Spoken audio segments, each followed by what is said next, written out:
Welcome to the 570 Party Pod. We showcase awesome people in the wrestling industry in shorter podcasts for people with shorter attention spans, almost as short as Lindsay, but not quite. Ooh. As you're listening, please click like, give Lindsay some support so she could grow a little bit taller. Maybe she'll become a baller. And let the algorithms know you want more of the 570 Party Pod. Today, our guest is the one and only Boss Young Legend. Hell yes. And we're going to talk about his preparation, his training, and everything that's led up to recent championship matches at New Era Pro Wrestling, and perhaps some that are upcoming. Boss Young Legend, how are you doing today, brother? Doing really good. It's been a lot for me recently, and I've just been really excited, and there's more stuff coming up. So I'm ready, man. Let's get into it. Yeah. Excellent. So where does this road start? When we first met you at New Era, we saw you wearing the zebra stripes. Take us from there. Yeah. So that was in June. So 2 weeks before, I had just come back from my injury that kept me out since November. So I was very much getting used to the indie scene again. But I found New Era because two of my friends, Zenith and Salem, they were on the card, and I just checked it out. And then I saw that Cheeseburger was doing a seminar on that show, and I was like, oh, I rock with Cheeseburger heavy, right? So yeah, I was there, did the seminar, and then after the seminar, Shelby Waters asked us if there was anyone to do a ref spot. I raised my hand, because I was going to be there anyway. So I did that ref spot. That turned out really good, and then I got booked straight away. Mm-hmm. And then July came along. I did a 3-way with Redbeard and Roadblock. That went pretty good. And then now that takes us to August with the Pioneer Rumble, which kind of starts this whole story. Yeah, so before that, it was a pretty cool day because I was able to get a lot of Catchpoint people, my friends, and that Rumble was pretty cool. But I find out that we're doing the Final Four, and they wanted to start the story with me and Bateman. So I find out that we're doing this spot where Bateman's going to pull me under the bottom rope, and then we're going to be wrestling the next day. And then this is all going to lead to some sort of title match, right? Yeah, so we did that. That went really good, and then we wrestled the next day, and we had a pretty good match. Admittedly, I'll be first to admit, it wasn't fundamentally my best match, but I think that the story we needed to tell with that match, I think we did a really good job at doing that. I agree. Absolutely. And at the end of the day, that's what we're all here to do, is tell a story. And we never know where the story is going to go sometimes until we find out where it goes, right? And then that worked out for you joining New Era because you were just showing up at New Era, right? You never knew where this was going to take you. Yeah, no, I didn't. It just all happened really quickly because I've been since June, and it's just now October. Yeah. Right. And then it also shows the importance of, no matter where you're going, always bring your gear. Because like you said, you were there for a seminar. You've never worked in a New Era ring or a New Era environment.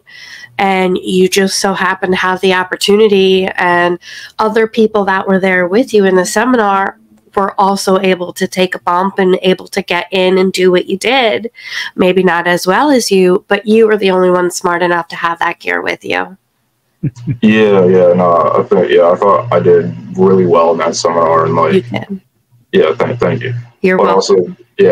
But also being ref was really interesting because originally I thought I was just supposed to take one ref bump, and that was my time. I thought it just ended up being 5 matches. Well, I think it turned into 6 because DQ hurt his leg before the main event, and then I found out a minute before I was supposed to go out. It's a 2 out of 3 false match. Surprise! You're now a main event referee, just like that. Yeah, but no, everything worked out, and that was a pretty cool day. And now we're how did you feel knowing that so early, coming back after your injury, that you were going in for a title shot with New Era's company? So I think that takes us to the week after the Dealer's Bluff. That was in August because we were all kind of at 3WA, and we all kind of went over what was going to happen, right? So originally, I thought either New Era was going to introduce this new Make card title that me and Bateman were going to feud over, or like Bateman had a title that he was going to bring in, and we were going to feud over that. Because I didn't think they were going to give me a heavy shot at the heavyweight title. So find out, talk it over, and then we find out like, oh yeah, Bateman's winning the title at Colossicon in 2 weeks, and then I'm getting the first crack. Yeah, I've been in the ring with Bateman, I think, 4 or 5 times at this point. Yep. And he's such a pleasure to work with. He's, behind the scenes, he's couldn't be he's a scary dude on camera, or depending on what promotion, or a rocker on camera, but on the back, he's just a really chill, good guy, just looking to have a good time and live out his dreams with everybody that he shares a ring with. So I actually took that pin from Bateman, and it was for a pile driver, it was the softest bump, the most safe pile driver I've ever taken in my entire life. So he's such a good dude. So did you have a similar experience working with him? Yeah, so we actually, at that 3WA show, we actually ended up wrestling, and I thought we had a really freaking good match that night. I'm still waiting for that footage to come out, because I hope people really check that out. Just a plug for myself to you other promotions who don't use me. This is why you should. This is why you should. Shout out, hey, 3WA, if you see this, you get 5-7. It's going through the Quakertown. But yeah, I think we had a really good match. And then I found out that the title match between me and Bateman is main event in the next show. And like in my head, I just self-doubt or whatever, but in my head, they told me, Nate Cunningham, he just kind of looked at me and was like, hey man, you deserve this, And I was like, in my head, I was just like, no, I don't. Right. But then, because it's like, there's people who are a New Era who are like day ones, and I'm just kind of rolled up one day. Right. But I think I just came to the realization, like, at the end of the day, it don't really matter who thinks I deserve it, everything I don't deserve it. If I don't think I deserve it, what matters right now is like it's time to fucking lock in and like get ready for this, because it's happening. Absolutely. And it goes to show that even though somebody there from day one, you may think that they deserve that shot, but you have to realize you may have put in a lot more work than they do, especially behind the scenes. Yeah. A lot of those promoters will not just look at what you do inside of the ring, but outside of the ring. And man, you're one hell of a team player, and you definitely deserve this shot. No matter how you feel about it, I want you to know you absolutely fucking deserve it. They would not give you this opportunity if you didn't earn that. Thank you. Yeah, and I think there's a lot historically about being newer in wrestling and training and paying your dues, etc. But the truth is, there's some talented folks that maybe weren't in the industry for 5, 10, 100 years. That doesn't mean they're not talented, right? And sometimes the best way to get more talented is to challenge yourself, to stretch yourself, to be in the main event when you didn't think you could or even would, right? Yeah. Yeah. So how have you been starting to prepare for this upcoming match? I think after I think it was like 3 weeks to get ready for Hotel Havoc. It was just kind of like lock in for like in-ring training. Really got into like working out. It was just trying to like add more variety to my moveset and just like getting my cardio ready. Like I trained cardio really hard just because I knew it was going to be a long freaking match. Absolutely. And for a big man, he moves quick and he's got some really good cardio. Yeah, but no, I was just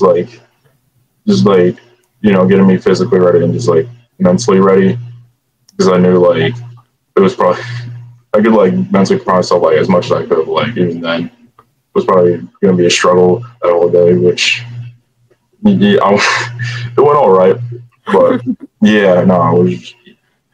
I just did the best I could. Yeah. And I felt like I did a pretty damn good job getting ready for that. Agreed. Good. Very good. So let's rewind back to your injury. Yeah. You were out, how long were you out? So last November, I broke my tibia. Oof. Wow. Yeah. Big. It kept me out from beginning of November to like I had my first match back at end of May. Yeah. Wow. So yeah, it was a really long, tough process. Yeah. And I would assume like some of that that you went through while you couldn't wrestle, while you couldn't work, really helped you kind of like mentally prepare and like just gain the mental strength in order to kind of overcome even the self-doubts later on when you were about to have your first title match. Oh, looks like you're back. Yeah, no, yeah. You stop. Okay, I'm good. But I'm sure that you were able to, during the time of injury, you got a lot of thinking to do, right? You got a lot of figuring out what you want to be when you get back, how you're going to get through this, how you're even going to spend your time, because you can't do what you really want to do, which is get in the ring. So I was just mentioning that you must have built up like a lot of mental strength that made you a little bit more prepared to be a champion or a title contender than you would have been if you didn't get injured. Did you find yourself kind of a little bit tougher coming out of the other end of that? It's like still like mentally, it's really still like a day-to-day process. Like, I'll be honest, the leg isn't fully healed. It's like next month is a year, and that's how long the doctor said it's going to take to fully heal. Yes. Yeah. So it's still just like a mental process day to day, like getting comfortable in the ring and just like having no hesitation with everything. So that's what you need to do. And yeah, no, I've been like grateful because like the team at Catchpoint really helped me just come back from it and gain the confidence again. And thankfully, because now look at where you are in such a short time, which is incredible. Yeah.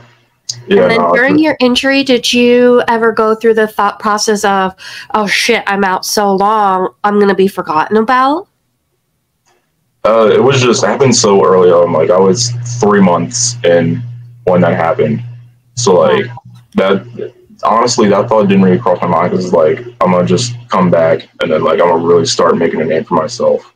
Good, very good. Yeah. What a great comeback story this is turning into for you. Yeah. It's been really cool. Yeah. So what that is match? Oh, sorry. Go ahead, JS. Okay, so that match at Hotel Havoc ended with you and Sturdy Sal putting Bateman through a table. Have you ever worked there beside or along with Sturdy Sal before, or Sal Mastretta? I think we worked on a Labor of Love show like last October. Oh, cool. We weren't in the same match, but I think we were on the same show, and I think that's very cool. Yeah. Also, another great dude to work with, so that worked out really well. I've heard both from great Philadelphia training schools, right? Catchpoint for yourself and Worldwide for Sturdy Sal under the tutelage of Cheeseburger. So, I mean, Philadelphia, I always say this, all wrestling runs through Pennsylvania, past, present, and future. And we just have some of the best training schools, the entire country can offer. How was your experience training at Catchpoint from day one? Yeah, so I started with their I was in their first fundamentals program, the first real beginners class. And it's a 6-week beginners course. And at the end of the 6 weeks, you have your first match, which is really unheard of when it comes to wrestling. Yeah, that's a really quick turnaround time. Yeah. I think that speaks to the level of like Drew Gulak, Hot Sauce Tracy Williams, Wheeler Yuta, Nate Wallace, Kurt Robinson, Vito Von Star, everyone else who trains there. Yeah, it's a really intense program, but it gets you ready for wrestling. Not just like in the ring, but like handling outside of the ring stuff, marketing, business, and just trying to get on the indie scene. So I'm just, absolutely. Yeah. So speaking of Drew, how was it to be able to this past weekend work with him and aside him as security while he was at Steel Stack SmackDown? Oh God, it was like interesting because like I hadn't seen him in like a couple months because he just had his daughter. Yeah. So it was really cool. I think it was also like the first show I really worked with him on. But it was cool. Like that Steel Stack was like crazy. It was crazy. Yeah. Stay tuned. I did get a little bit of footage. I didn't shoot everything because I was there as a fan, not working, but I did get some footage. So stay tuned for us putting that on our YouTube coming soon. Yeah, that was like a really cool show. I got to be. It was my second year there, second year as part of like the Human Barricade. Okay. Which looks like it's fun until, as a fan, we were watching from the balcony and we were looking down at you guys, you were in the most uncomfortable position the entire time. Your legs must have been killing you. Well, yeah, because unfortunately we had to either kneel or like bend over the entire time. Yeah, definitely. I saw a couple of guys stand up during intermission and they were just rubbing their thighs. Yeah. Flashback to last year's Steel Stack SmackDown 2. We're also in the balcony, and we were just kind of thinking that you remind us of somebody who also did security with you last year's Steel Stack SmackDown. That's Brian Ace. So from Wrestle Factory, Brian Ace is also from Philly, and he's in the faction Wild LLC, if you heard of those guys. So, like you said, more great wrestlers coming out of Philly. So, back to kneeling down and all that. The adrenaline of that show had to keep you going a little bit too, because that was a big crowd. That was a hot crowd. Fun event, like crazy things going on. Orange Cassidy drops in out of nowhere, you know. Yeah, Did you guys know about that? Security? I had caught a glimpse of him like 30 minutes before doors opened. Yeah. When he walked in. Oh, he was there the entire time? He had like rolled up right before the show. That's so cool. Yeah, I just got a glimpse of him. I was like, oh, that's Orange Cassidy. Word. Yeah, the fans didn't know what to think. I do have this captured on video as well, but his music hits and nobody kind of does anything. They're like, right. Yeah, they're like, sure, he's coming out. But he is really, in real life, best friends with Dan Champion. So everybody's nice and quiet until he breaks that curtain, and then all hell broke loose. So that was really cool to see. I'm glad you were there to experience that, which not many people get to do, especially so young in their career as yourself. Yeah. Is there anything you learned from just kind of hanging out at LVAC all day and kind of taking it all in and doing security? I mean, it was pretty cool because like by this point I'm like kind of know a lot of people who are already on the card, making connections. So it was just, for me, it was like making connections. It was like the year before, I think, was more of a learning experience. Just like it was my first time doing ring crew. It was just like getting to watch everybody in the ring. Like I remember there was one spot in the main event that I thought was the coolest thing ever with Drew and Hot Sauce. They did a double international spot, and I was just like, I about lost my mind at that. But yeah. Did you take anything from any of those matches that you want to incorporate? We won't say what it is because we don't want Bateman to know your arsenal. But did you take anything from those matches that you think will help you potentially win this belt? Yes. Good. Yes. Oh boy. I've been still training Catchpoint like 3-4 days a week. That is awesome. Belt's growing. Good. Yeah. I'm so excited. Yeah. So up next for your New Era journey is Bateman's Revenge, Saturday, October 19th, 6:30 p.m. That's in Mayfield, PA. Not too far from Scranton, short drive from the Lehigh Valley. That's the drive we make every single time because we're from right across the street from Steel Stacks.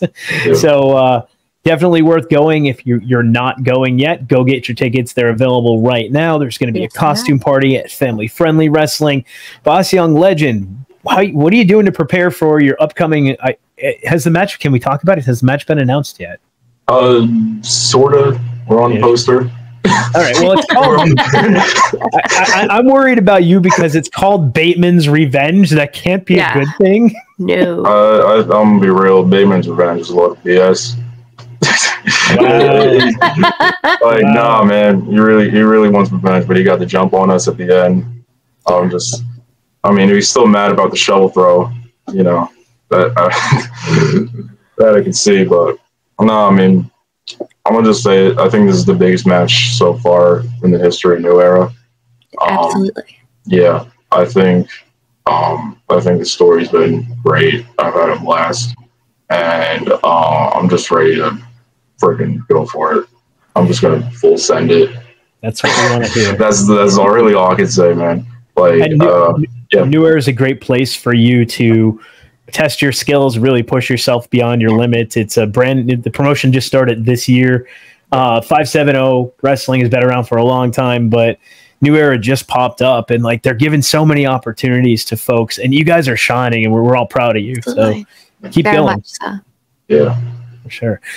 All right, Boss Young Legend, where can we find you on social media? Where can everybody find you, follow you, etc.? So you can find me on Instagram at X at it's BYL only, and you can find me on Facebook at Brad Kerlin. Yeah, just keep up with the grind because 2024 has been pretty cool. 2025 is gonna be crazy. So just keep up with it. I'm gonna keep working with New Era. Probably keep working with 3WA. And yeah, just keep following me because you never know what you might see next. So Yeah, your wings are just growing and they're going to keep on growing. So I have no doubt that we're going to see you a lot more feds. Absolutely. So let's set that bar high for 2025 for Boss Young Legend. What do you want? What do you want to see Boss Young Legend do in 2025? Win the New Era Pro Heavyweight title down in 2024 on October 19th. Wow. I love it. I love it. Breaking news. BYL shoots his shot right here and right now in the 570 party pod. Well, I'm going to just say, no matter what happens, it's going to end between me and Bateman on October 19th. So, yeah. One way or the other. You don't want to miss this, people. Get your tickets now. It's an awesome venue at the Falcon's Nest. You're not going to want to miss what's going to happen. You want to know the end of the story. So come check him out. Again, October 19th, Falcon's Nest, Mayfield. Follow Boss Young Legend on socials. Come see him live because someday he's got the potential to make it big, folks. I'm going to make a prediction. He's got the potential to make it big as long as he keeps doing what he's doing and working his butt off. Hell yes. That's going to be awesome. Ladies and gentlemen, this has been the 570 Party Pod. Follow us at 570 Experience all over the place. Subscribe to us on YouTube. Give us those likes because we want to continue to highlight talent like Boss Young Legend, up-and-coming promotions like New Era, and everything that has to do with the 570. Boss Young Legend, thank you so much for joining us. Good luck on Saturday. You're going to need it, and you better watch out for Sir Shovels. Trust me. Hey, me and Sir Shovels got beef. I know after I threw him. Like, and for those of you people who might not realize, it's a real shovel. I got hit with that shovel. It is very real. All right, and we'll end with that. Ladies and gentlemen, do not fuck with Sir Shovels. Have a good night, everybody.